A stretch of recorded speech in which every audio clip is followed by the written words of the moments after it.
नमस्ते, मैं doctor Anita Gargi naturopathy से। अगर आपको बार बार जोड़ों में दर्द हो रहा है, बार बार आप एनेमिक हो रहे हैं, बार बार आपको लग रहा है कि आप दवा ले रहे हैं, दर्द ख़त्म हो जा रहा है, लेकिन फिर जैसे ही दवा का असर ख़त्म होता है फिर दर्द शुरू हो जा रहा है, आपके जॉइंट्स पेन हो रहे हैं, आपके घुटनों में आवाज़ आ रही है, सीढ़ी चढ़ने में तकलीफ़ हो रही है, कमर में दर्द हो रहा है, स्पाइनल कार्ड में दर्द हो रहा है, और स्पाइनल कार्ड के लास्ट जॉइंट में आप देख रहे होंगे कि L4, L5, L11 इसमें आजकल बहुत ज़्यादा डिजीज़ इस तरह के आ रहे हैं कि आपका L1 दब गया है, L4 दब गया है, L10 दब गया है। तो अगर इस तरह की अगर आपको समस्या दिख रही है, शरीर में बार बार खून की कमी हो रही है, शरीर में बार बार आपको जो है जॉन्डिस हो रहा है, इसका मतलब कि आपको विटामिन सी की कमी है, इसका मतलब कि आपको जो है कैल्शियम की कमी हो रही है। अगर इस तरह का किसी को लक्षण दिखता है तो आप जो है सीजनल सब्जी है, जो सीजन में, जैसे करी पत्ते का जूस है, बेल की पत्ती का जूस है, पीपल की पत्ती का जूस है, बहुत फ़ायदेमंद होता है जोड़ों के दर्द के लिए। और अगर शरीर में कहीं आपको सूजन दिख रहा है तो इसके लिए बहुत फ़ायदेमंद है। आप 10, 15, 20 पत्ती लेकर किसी भी इस तरह के जो पत्तियाँ हैं जो गाय और बकरी आराम से खा लेती है, उस तरह की आप पत्तियों को लेकर उसका 1 गिलास जूस बनाकर सुबह सुबह अगर आप लेते हैं तो उससे भी बहुत हद तक कैल्शियम की समस्या और विटामिन सी की समस्या ख़त्म हो जाती है और आपके जोड़ों का दर्द धीरे धीरे धीरे धीरे कम होके ख़त्म हो जाता है। एक उपाय और भी कर सकते हैं, बहुत कम समय में और बहुत जल्दी इसका आपको जो है असर दिखने लगता है। आप कम से कम 1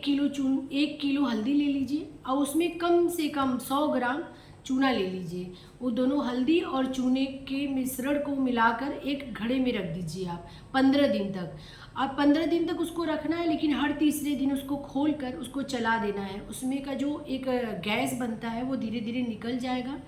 और निकलने के बाद फिर 15 दिन के बाद उस घड़े को फोड़ कर आप जो उसमें का चूना और हल्दी रहेगा उसको आप सुखवा लीजिए एकदम अच्छे से धूप में। उसके बाद उस जो पाउडर बन जाएगा उस पाउडर को किसी भी डिब्बे में रख के आप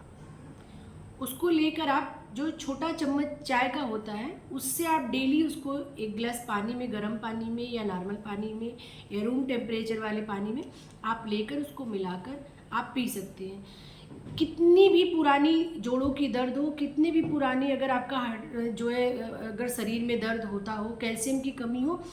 विदिन 1 महीने में आपकी ये समस्या दूर हो जाएगी और धीरे धीरे आपका बोन भी स्ट्रांग हो जाएगा। और जो बॉडी के अंदर डिफिशेंसी है, बोन डिफिशेंसी होती है, अक्सर महिलाओं को सबसे ज़्यादा होती है। 40 के बाद उनके कमर दर्द होने लगते हैं, कूल्हों में दर्द होने लगते हैं, नी में दर्द होने लगते हैं। बच्चों को दूध जो महिलाएं पिलाती हैं उसकी वजह से भी कैल्शियम की कमी बहुत ज़्यादा होती है। उनके आफ्टर प्रेगनेंसी अक्सर देखा जाता है कि महिलाओं में कैल्शियम की कमी और एनीमिक हो जाती हैं। तो इससे बचने के लिए हल्दी एंटीबायोटिक का काम करती है और चूना आपके अंदर कैल्शियम का जो कमी रहता है उसको पूरा करता है। तो इसलिए आपको चूने और हल्दी दोनों का मिक्स से अगर होता है तो इससे बहुत जल्दी जो कैल्शियम की कमी होती है वो दूर होती है। इसलिए दोनों का मिश्रण अगर आप लेते हैं इस तरह से तो बहुत फ़ायदेमंद होता है और 1 महीने के अंदर धीरे धीरे कम होकर ख़त्म हो जाता है। इसलिए इसका पाउडर लेना चाहिए। इसमें कोई बहुत ज़्यादा पैसा भी नहीं खर्चा हो रहा है आपको और ना बहुत ज़्यादा आपका समय लग रहा है। उसके बाद आप अगर डेली रूटीन में सुबह और शाम सूर्य जब निकलता है और सूर्य जब डूबता है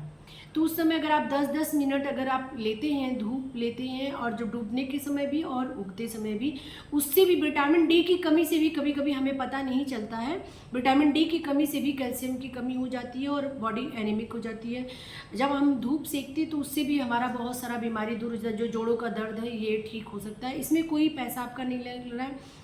और इसको अगर आप चाहते हैं कि प्राकृतिक चिकित्सा द्वारा कैसे कोई दवा नहीं लेना चाहते हैं और इस तरह का नहीं कुछ करना चाहते हैं तो प्राकृतिक चिकित्सा में बहुत सारी थेरेपी है इसकी, जो आप 3 दिन से 10 दिन 15 दिन का अगर लेते हैं सेशन तो उससे भी बहुत हद तक इन कमियों को दूर किया जा सकता है और आप फिर से स्वस्थ 40 में फिर से आप 20 की अवस्था में वापस आ सकते हैं।